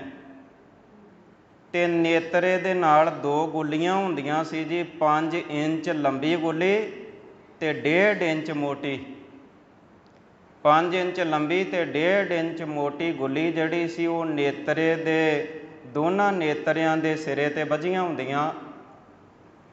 ਉਸ ਗੁੱਲੀ ਨੂੰ ਇੱਕ ਨੂੰ ਖਿੱਚਿਆ ਜਾਂਦਾ, ਦੂਜੀ ਨੂੰ ਢਿੱਲੀ ਛੱਡ ਦਿੱਤਾ ਜਾਂਦਾ। ਦੂਜੀ ਨੂੰ ਖਿੱਚਿਆ ਜਾਂਦਾ, ਦੂਜੀ ਨੂੰ ਢਿੱਲੀ ਛੱਡਿਆ ਜਾਂਦਾ। ਤੇ ਮਧਾਣੀ ਦੁੱਧ ਵਿੱਚ ਨਿਰੰਤਰ ਚੱਲਦੀ ਰਹਿੰਦੀ। ਚੱਲਦਿਆਂ ਚੱਲਦਿਆਂ ਚੱਲਦਿਆਂ ਮੱਖਣ ਆ ਜਾਂਦਾ।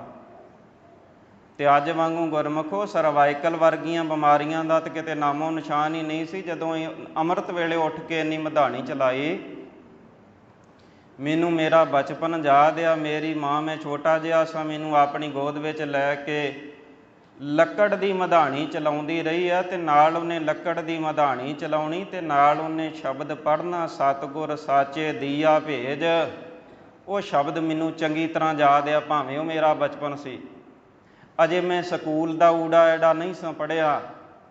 ਗੁਰਮੁਖੋ ਸੁਰਤ ਸ਼ਬਦ ਵਿੱਚ ਜੇ ਮਾਂ ਜੋੜੇ ਨਾ ਤੇ ਬੜੀ ਡੂੰਘੀ ਚਲੀ ਜਾਂਦੀ ਹੈ। ਮੇਰੀ ਮਾਂ ਨੇ ਨਾਲੇ ਦੁੱਧ ਰਿੜਕਣਾ, ਨਾਲੇ ਉਹਨੇ ਸ਼ਬਦ ਪੜ੍ਹਨਾ, ਸਤਿਗੁਰ ਸਾਚੇ ਦੀਆ ਭੇਜ, ਚਿਰ ਜੀਵਨ ਉਪਜਿਆ ਸੰਜੋਗ, ਉਧਰੈ ਮਾਹੇ ਆਏ ਕੀਆ ਨਿਵਾਸ, ਮਾਤਾ ਕੈ ਮਨ ਬਹੁਤ ਬਿਗਾਸ, ਜੰਮਿਆ ਪੂਤ ਭਗਤ ਗੋਬਿੰਦ ਕਾ, ਪ੍ਰਗਟਿਆ ਸਭ ਮੈਂ ਲਿਖਿਆ ਧੁਰ ਕਾ, ਦਸੀ ਮਾਸੀ ਹੁਕਮ ਬਾਲਕ ਜਨਮ ਲੀਆ, ਮਿਟਿਆ ਸੋਗ ਮਹਾਨੰਦ ਥੀਆ। ਇਹ ਸ਼ਬਦ ਮੈਨੂੰ ਸਾਰਾ ਯਾਦ ਆ, ਲੰਬੇਰਾ। ਇਹੋ ਮਨ ਈਟੀ ਹਾਥ ਕਰੋ। ਦੁੱਧ ਰਿੜਕਣ ਦਾ ਤਰੀਕਾ ਜਿਹੜਾ ਆ, ਮੇਰੇ ਸਾਹਿਬ ਨੇ ਇੱਥੇ ਗੋਲੀਆਂ ਦੀ ਗੱਲ ਕੀਤੀ, ਇੱਥੇ ਨੇਤਰੇ ਦੀ ਗੱਲ ਕੀਤੀ। ਕਹਿਣ ਲੱਗੇ ਇਹੋ ਮਨ ਈਟੀ ਹਾਥ ਕਰੋ ਗੁਰੂ ਕੇ ਸਿੱਖਾ। ਜਿਹੜੀਆਂ ਮਨ ਦੀਆਂ ਸੰਕਲਪਾਂ ਤੇ ਵਿਕਲਪਾਂ ਰੂਪੀ ਗੋਲੀਆਂ ਆ ਨਾ, ਉਹਨੂੰ ਆਪਣੇ ਹੱਥਾਂ ਵਿੱਚ ਲੈ। ਮਨ ਤੇ ਮਾਰਦਾ ਛਾਲਾਂ, ਮਨ ਦੇ ਸੰਕਲਪ ਵਿਕਲਪ ਤੇ ਪਤਾ ਨਹੀਂ ਛਤੀ ਉੱਠਦੇ ਨੇ। ਹਜ਼ੂਰ ਕਹਿੰਦੇ ਪਗਾਂ ਬਿਨ ਹੁਰੀਆਂ ਮਾਰਤਾ, ਬਦਨੈ ਬਿਨ ਖਿਰਖਿਰਾਸਤਾ। ਮਨ ਦੇ ਪੈਰ ਨਹੀਂ ਬਿਨਾਂ ਪੈਰਾਂ ਤੋਂ ਛਾਲਾਂ ਮਾਰਦਾ, ਇਹਦਾ ਮੂੰਹ ਕੋਈ ਨਹੀਂ ਮੂੰਹ ਤੋਂ ਬਿਨਾਂ ਖਿੜਖੜਾ ਕੇ ਹੱਸੀ ਜਾਂਦਾ ਹੈ। ਪਗਾਂ ਬਿਨ ਹੁਰੀਆਂ ਮਾਰਤਾ, ਬਦਨੇ ਬਿਨ ਖਿਰਖਿਰਾਸਤਾ।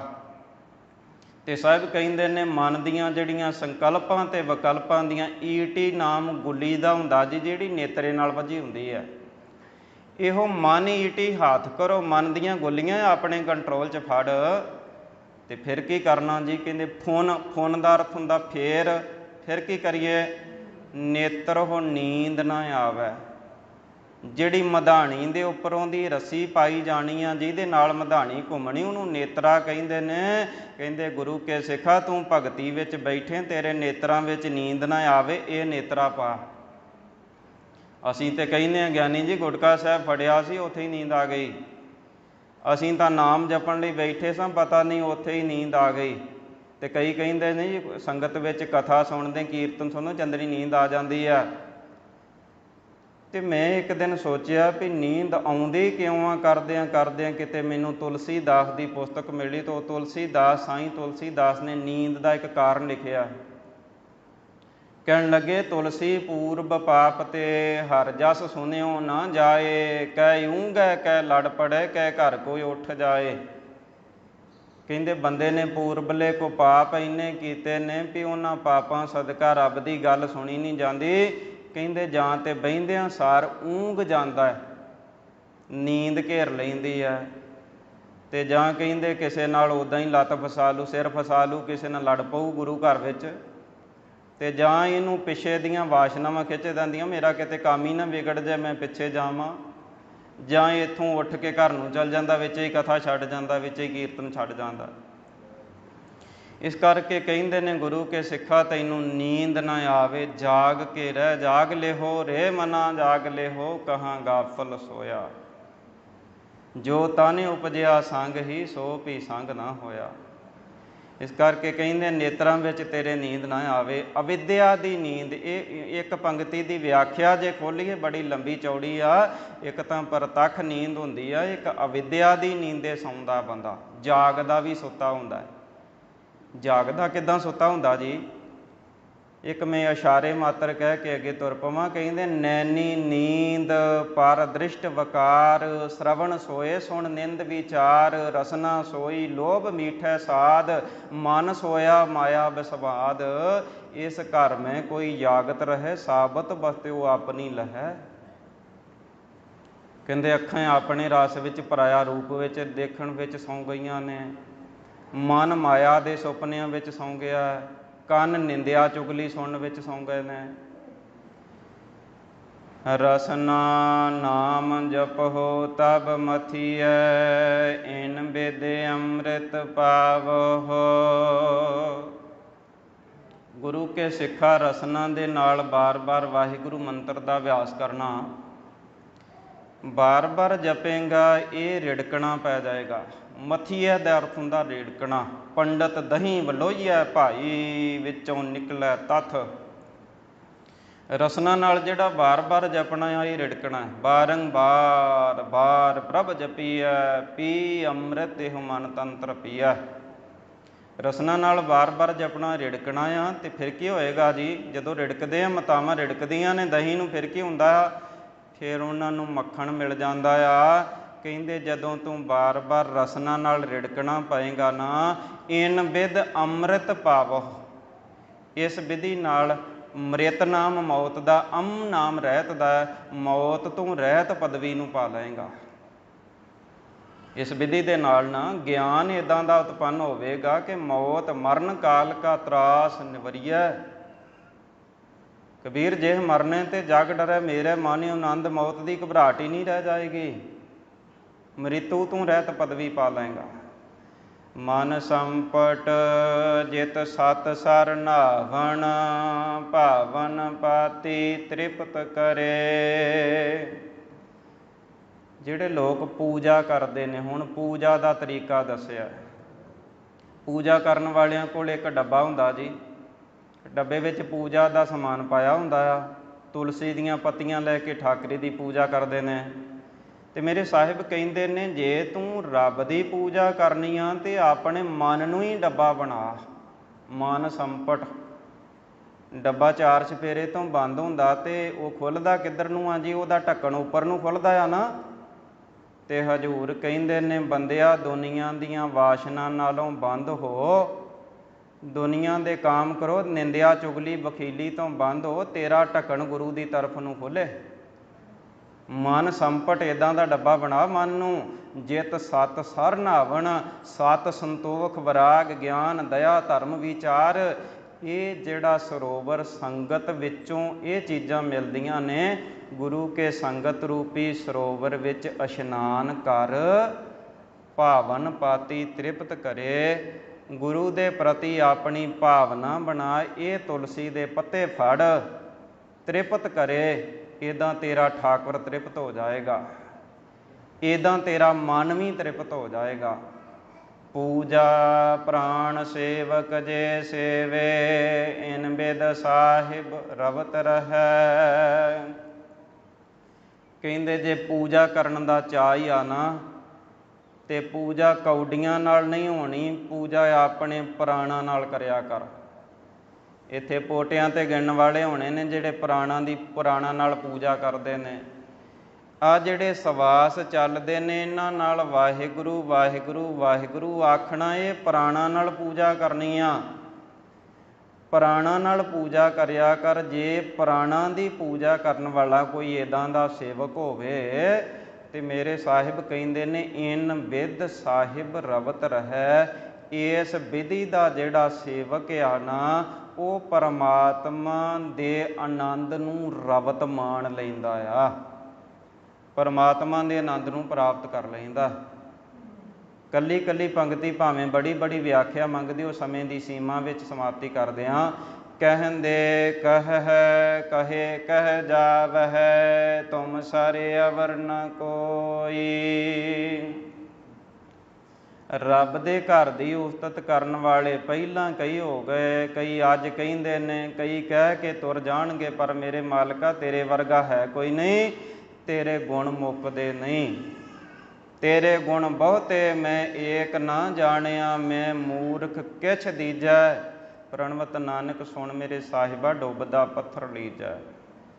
ਕਥ ਕਥ ਕਥੀ ਕੋਟੀ ਕੋਟ ਕੋਟ, ਕਥਨਾ ਕਥੀ ਨ ਆਵੈ ਤੋਟ।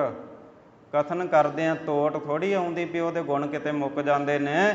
ਕਹਿੰਦੇ ਕਥ ਕਥ ਕਥੀ ਕੋਟੀ ਕੋਟ ਕੋਟ।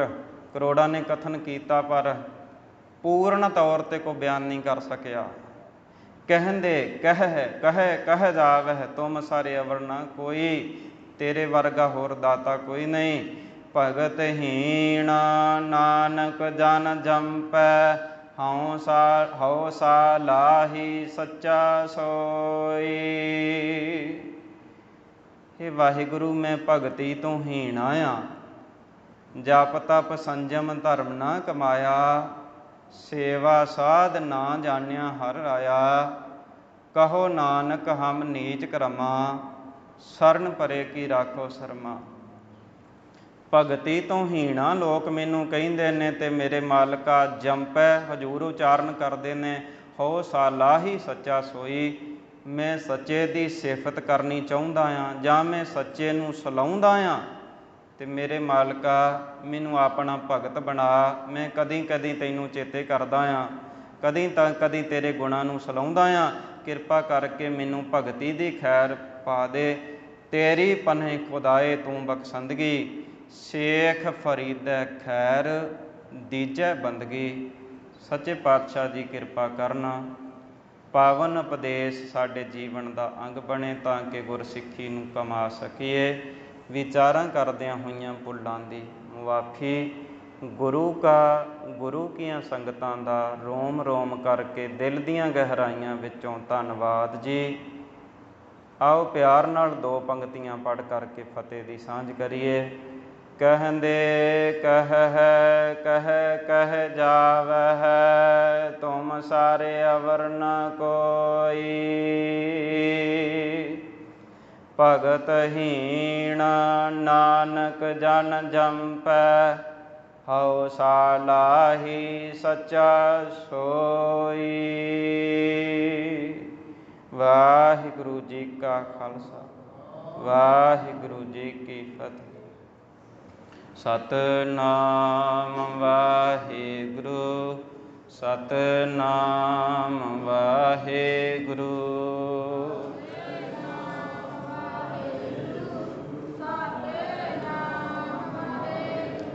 ਸਤਿਨਾਮ ਵਾਹਿਗੁਰੂ, ਸਤਿਨਾਮ ਵਾਹਿਗੁਰੂ।